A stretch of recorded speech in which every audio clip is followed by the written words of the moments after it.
Hello, everybody out there. It is Thursday, August 19th. Mr. Parrott here with your rundown of what we're doing in science today. And we'll get to our we had our first assignment being that fish thing, but this is going to be our real, first science assignment, if you wanted to call it that, related to what we're actually talking about. So we're going to run through our bell ringer. We're going to look at our notes for today, and then I'll show you how the homework assignment is going to work for it. And I don't have it listed as homework because we should be able to finish it in class today, but for you, obviously, you would need to finish it outside of class if you're seeing this video. So let's first go over to Schoology, and I'll show you all those things that we need to do.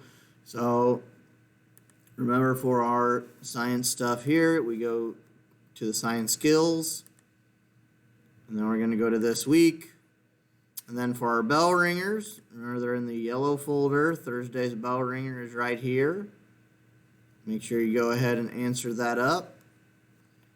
And then you are going to want to pull up the information in the Thursday folder after that, where we have the slides that we're going to go through. You can pull those up.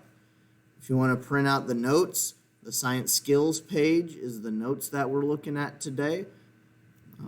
I've got hard copies in class, but since you're not here, you can either print them out or just bring them up on your iPad, either one. And then this assignment down here, that's going to be our activity that we're going to complete later on today.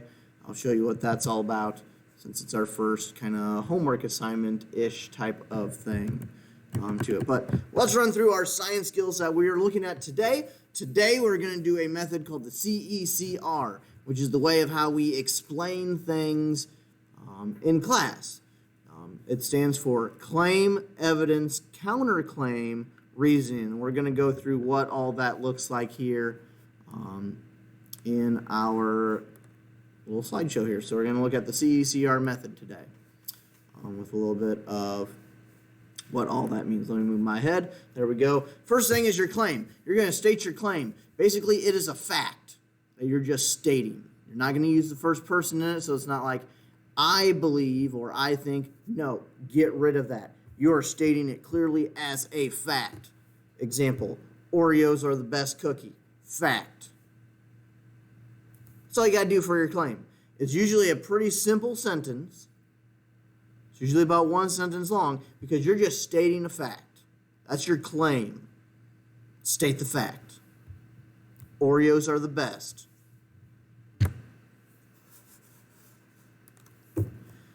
The second thing, this is where some of the other stuff will come into play. I'm going to shrink my head down a little bit. There we go. Boop. Is that you're going to find evidence then to support the claim that Oreos are the best. And for our purposes in class, you're always going to find at least two pieces of evidence. This evidence can come from actual data that you collect. So like if we do a lab, it could be stuff that we did in the lab. It could be things that you research online. It could be things from a science book. It could be just a graph that you find. It could be just observations that you made. Basically, you're taking real-world information and applying it to your claim. So, an example of this, we do an experiment on Oreos. We take data from the test on Oreos. As the data table indicates, Oreos are the only cookie that includes cream filling. Let's say we did like a little Chips Ahoy. We did some other kind of cookie there. Oreos, they got that cream filling out of the ones that were tested. If we're testing Oreos versus Chips Ahoy, they got that cream filling. Boom. That is evidence there. That is an observation between the two cookies that can be used as evidence. Second kind of thing, unlike the other cookies, because there's two pieces of evidence, you get actually two cookies with an Oreo, because you got that top part of the cookie and the bottom part of the cookie. It's a win-win situation. Evidence. Both those things support your claim that Oreos are the best. So you support it with evidence in at least two things. Bloop. counterclaim. What you're going to do for a counterclaim, and not all things have this, is that you're going to acknowledge a downfall or a negative thing about your claim, or add in something positive that you did, again, but then immediately kind of get rid of that claim. Like you're rebutting it. Like, oh, Oreos aren't the best because of blah, blah, blah, blah, blah. And then you're like, no, that's not the case. So you're rebutting it. It's like you're a lawyer for this part. You're trying to support your own argument by denying what the next person is going to end up saying. And this is probably the hardest part of the CECR method, is to try to get into that mindset of how do we rebut what somebody else is going to say? How do we say that's not true, if you will, to that other part? So an example, even though Oreos have less mass than the other cookies tested, that means they weigh less. Oreos have less to them.